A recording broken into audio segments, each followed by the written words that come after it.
महाराष्ट्र के राजस्व मंत्री चंद्रशेखर बावनकुले ने नागपुर में मीडिया से बात करते हुए कई अहम मुद्दों पर अपनी राय रखी। मंत्री बावनकुले ने अपने पारिवारिक मित्र और पूर्व विधायक शिवाजीराव कर्डिले के निधन पर गहरा दुख व्यक्त किया और उन्हें श्रद्धांजलि अर्पित की।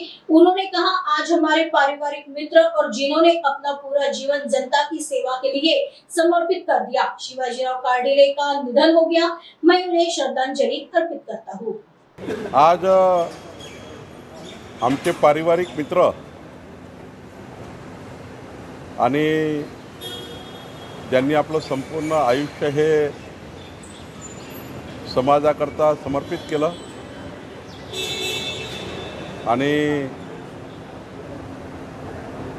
ज्यांची ओळख सहकार क्षेत्रामध्ये संपूर्ण महाराष्ट्रामध्ये होती, असे भारतीय जनता पार्टीचे नेते आणि आमदार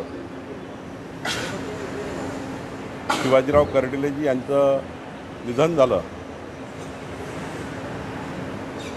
मी त्यांना श्रद्धांजली व्यक्त करतो। दीपावलीच्या पूर्वी शेतकऱ्यांना पॅकेजची मदत जावी, पूरग्रस्तांना पॅकेजची मदत मिळावी याकरता परवाही आणि कालही सर्व जिल्हाधिकाऱ्यांशी मी बोललो आहे आणि ज्यांचं KYC झालेलं आहे, ज्यांना ॲग्री टॅगवर नोंदी आहे, त्यांच्या तर ऑनलाईन पटापट होतील, पण काही टेक्निकल अडचणी समजा आल्या तर आमच्या तहसीलदारपर्यंत प्रांतापर्यंत अधिकाऱ्याला सूचना दिल्या आहेत की दीपावलीपूर्वी आपण चेक करा कुणाचं राहिलं का, कुणाचं चुकलं का।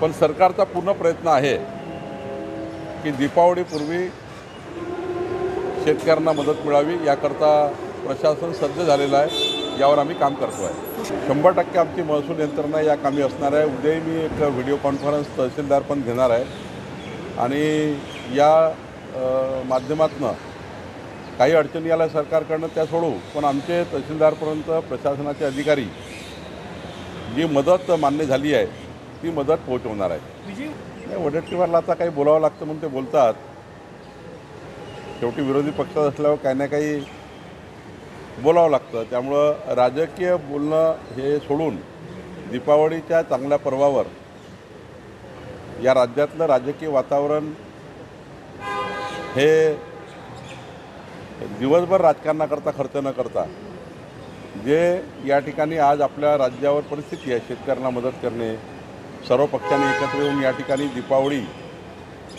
ही आपली कमी खर्चात करून शेतकऱ्याच्या पाठीशी राज्य कसं उभं राहिलं पाहिजे याकरता काम करणे ही राज्याची प्रायोरिटी आहे। त्यामुळं आरोप प्रत्यारोपामध्ये किंवा पॉलिटिकल आरोपामध्ये किमान ही दीपावली न जाता आपण त्या ठिकाणी सर्व पक्ष मिळून शेतकऱ्यांकरता आणि या दीपावलीच्या माध्यमातून जो शेतकऱ्याच्या जीवनात उभवण्याकरता अत्यंत महत्त्वाचा काळ आहे, त्या काळात आपण ही दीपावली साजरी करताना सर्वांनीच त्या ठिकाणी शेतकऱ्यांच्या पाठीशी उभं राहायचं। त्यामुळे आरोप प्रत्यारोपात फार दिवस घालवायचे नाही। मी आपल्याला वारंवार सांगतो की उद्या वडेट्टीवारची शेती खरडून गेली, उदाहरण, एका दिवसात खरडलेली शेती चांगली होणार आहे का? त्याला भराव करता 3 वर्ष लागतात। हे टेक्निकल कारण आहे, हे काही सरकारचा काही अन्यायग्रस्त हा GR नाही आहे। खरडून गेलेली वाहून गेलेली शेती रिस्टोर करण्याकरता 3 वर्षाचा काळ, त्याला मनरेगाचा सपोर्ट घ्यावा लागेल, अनेक कन्व्हर्जनच्या योजना कराव्या लागतील, कन्व्हर्जन घ्यावं लागेल, MRGSचं घ्यावं लागेल, माती मिळवावी लागेल, त्यासाठी रॉयल्टी फ्री केली आहे आम्ही, काही नदीतला गाळ काढावा लागेल, काही नाल्यातला गाळ काढावा लागेल। शेती रिस्टोर करताना 3 वर्षाचा काळ लागतो एखादी शेती वाहून गेली तर, म्हणून त्यामध्ये GR मध्ये स्पष्टता आणली आहे, दुसरं काही नाही।